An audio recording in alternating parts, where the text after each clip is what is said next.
বন্ধুগণ,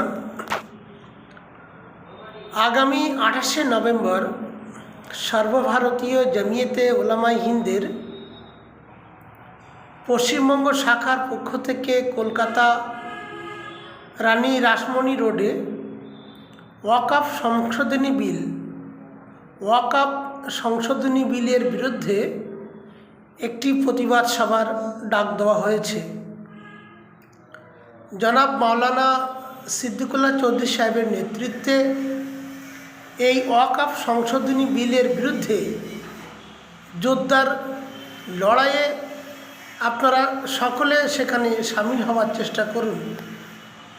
এই লড়াই আমাদের কেন্দ্রীয় বিজেপি সরকারের যে কালা কানুন, যেটা ওয়াকফ সম্পত্তি মুসলিমদের আছে, সেই সম্পত্তির উপরে যে হস্তক্ষেপ করার একটা পরিকল্পনা তারা করেছে, তার বিরুদ্ধে এই লড়াই। ওয়াকফ সম্পত্তি দীর্ঘদিন ধরে মুসলিমরা তারা নিজেদের মধ্যেই সলা পরামর্শ করে এটা পরিচালনা করত। কি এমন হলো যে মোদি সরকার এই ওয়াকফ নিয়ে তাদের নতুন একটা পায়তারা জুড়েছে? ওয়াকফ সম্পত্তি মুসলিমদের পার্সোনাল, তাদের পূর্বপুরুষদের রেখে যাওয়া সম্পত্তি। সেই সম্পত্তি তারা নিজেরাই দেখভাল করবে, এখানে সরকারের হস্তক্ষেপ করার কোনো জায়গা নেই।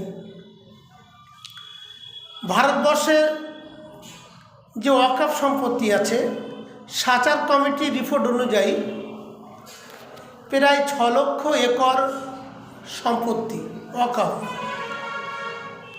বাৎসরিক আয় হওয়ার কথা যার থেকে প্রায় 20,000 কোটি টাকা। কিন্তু এই ওয়াকফ সম্পত্তি 80% বেদখল। এখন যেটা পড়ে আছে মাত্র 20% সম্পত্তি, যেটা অন্য কেউ দখল করতে পারেনি। তার মধ্যে মসজিদ, মাদ্রাসা, কবরস্থান, ঈদগাহ, খানকা, এইসবগুলো। এই 20% জায়গা মোদি সরকার দখল করতে চাইছে।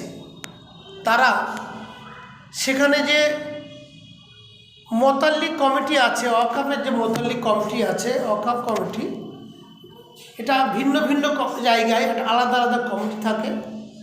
সেই কমিটির মধ্যে অমুসলিম কাউকে ঢোকাতে চাইছে এবং আরও অনেক এর মধ্যে গল্প। সেই সব গল্পগুলো ম্যাজিস্ট্রেট বিচার করবে, আরও অনেক অনেক ব্যাপার। আমরা বলতে চাই যে 20% সম্পত্তি আর বাকি আছে মুসলিমদের কাছে। এই সম্পত্তিতে আপনাদের নজর দেওয়ার কী প্রয়োজন?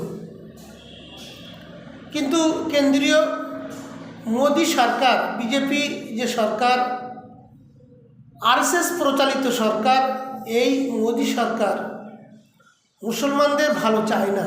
তারা সবসময় একটা করে সুড়সুড়ি দিতেই আছে। কখনো এনআরসি, কখনো 370 ধারা, কখনো বিভিন্নভাবে 3 তালাক, এইসব। তো এই পার্লামেন্টারি কমিটি একটা বানিয়েছে মোদি সরকার। এই পার্লামেন্টারি কমিটির যারা সদস্য, তাদের কাছে প্রতিনিধিরা, আরও যারা সদস্য আছে প্রতিনিধি, যারা সংখ্যালঘু মুসলিম প্রতিনিধিদের কাছে তারা শোনাবোঝা করবে এবং এই আইনটা যাতে পাস না হয় তাদের জন্য আমাদের সর্বত্রক্রমে আমাদের প্রচেষ্টা করতে হবে। তাই আগামী 28শে নভেম্বর